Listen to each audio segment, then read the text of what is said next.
Hi, and welcome to another Blazers review of the Airblade UAV Cream Puff. I'd like to thank Nguyen Tran for providing me with this little gem of a frame, the Cream Puff. Even though I didn't pay for this frame, I can assure you that this is my honest opinion. And well, I kinda do pay with my blood and sweat in making this video. Now, I have to be honest, at first I didn't think there was much to the cream puff, and I was right, there's really not that much to this frame. I mean, look at it, it's just two pieces of carbon fiber, the bottom and the top plate.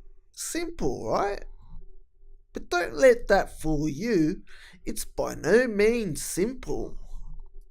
I think it would have been easier if I had the cam mount, but because I opted not to use it, and instead keeping with the original design with the cream puff iconic top plate, after all, it wouldn't be the same without it in my opinion.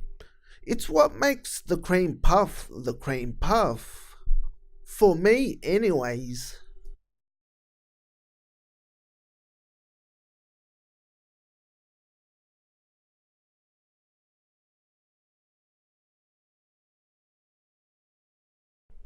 The cream puff is made out of 3K carbon and is motor to motor 90mm.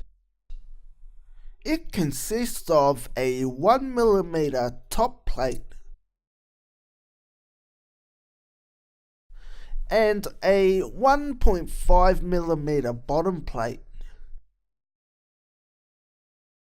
Considering how thin the plate is, the flex is of a reasonable level, although I would have liked to see a bit more rigidity. However, I can definitely feel a stiffness as the carbon resists my attempt to bend the main plate as much as possible. And there's a delicate balance. You don't want it to be too rigid because it will be more susceptible to vibrations, which is a huge problem for micros to deal with. So a bit of flex isn't the worst in the world for quads of this size, since they won't need that extra durability because they are smaller and lighter, so they won't do as much damage as the bigger quads. On the other hand, the top plate is incredibly stiff. Here we'll see how much the frame weighs. 8 grams for the bottom and 8 grams only. Oh, that's right. The top plate doesn't have that much carbon to it. And 15 grams with all the hardware on top of it. The cream puff with no camera mount, it's going to be tough to get all the electronics onto the cream puff. So how was I going to pass this challenge?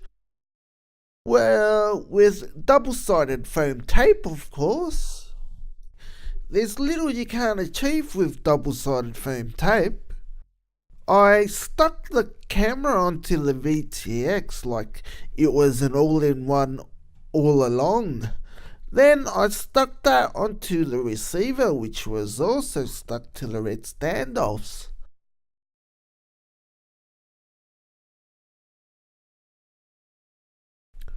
The motors you see here are the Racer Star 1104 4000 kV. Unfortunately, these weren't fast enough to spin 2-inch props, so I had to order some 1103 10,000 kV motors. For other reasons, I ended up redoing the entire build. It weighs significantly less now with the new electronics, and it also allowed me to bring down the height a little, so it has better center of gravity as well. I'll put the parts list in the descriptions. I think it looks much nicer now with the blue, and it also feels better too. I'm going to call him the Mad Scientist.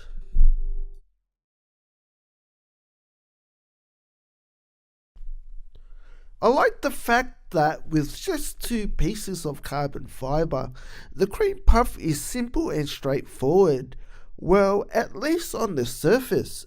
Underneath, the cream puff can be tricky due to the lack of space. It's a super tight build with 0 wriggle room. You're going to be a bit more creative in your build than probably what you're used to, although a lot of this can be skipped.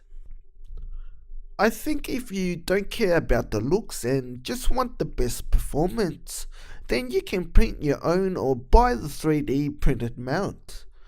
It'll save you a lot of work and save a lot of weight also. But for me, I have grown too attached to the cream puff original form. I think you lose a lot of its character and charm if you go with the 3D mount.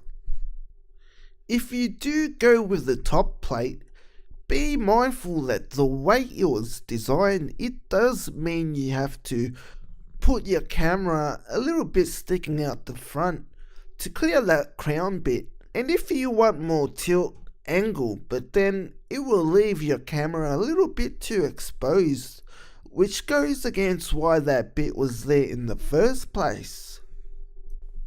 There's a few things I like to suggest that may improve the frame. Number 1, incorporate a camera mount to the existing design with the iconic top plate. This will make it so much easier to mount the camera.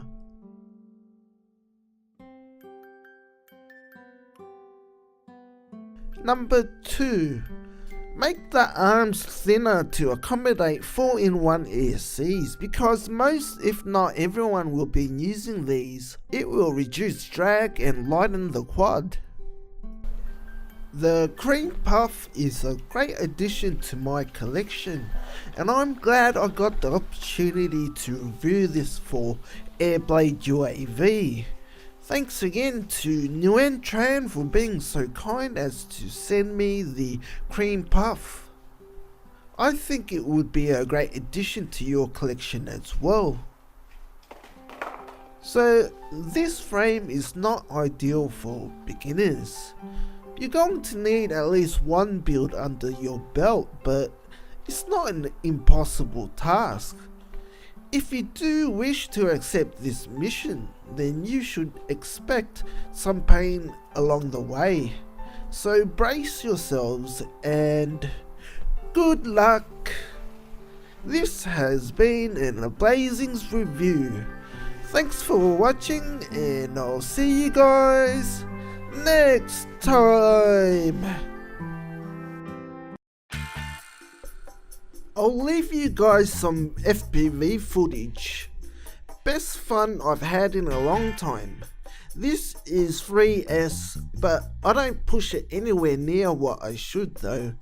But I'm gaining more confidence with each flight, so you can expect to see much better footage.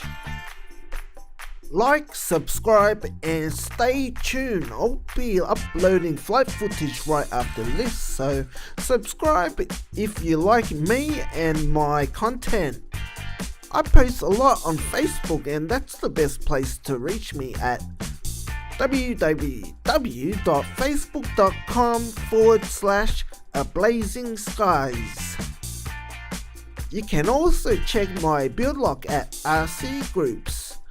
It's quite detailed and has a lot of pictures, so it's a great guide. The link is in the description.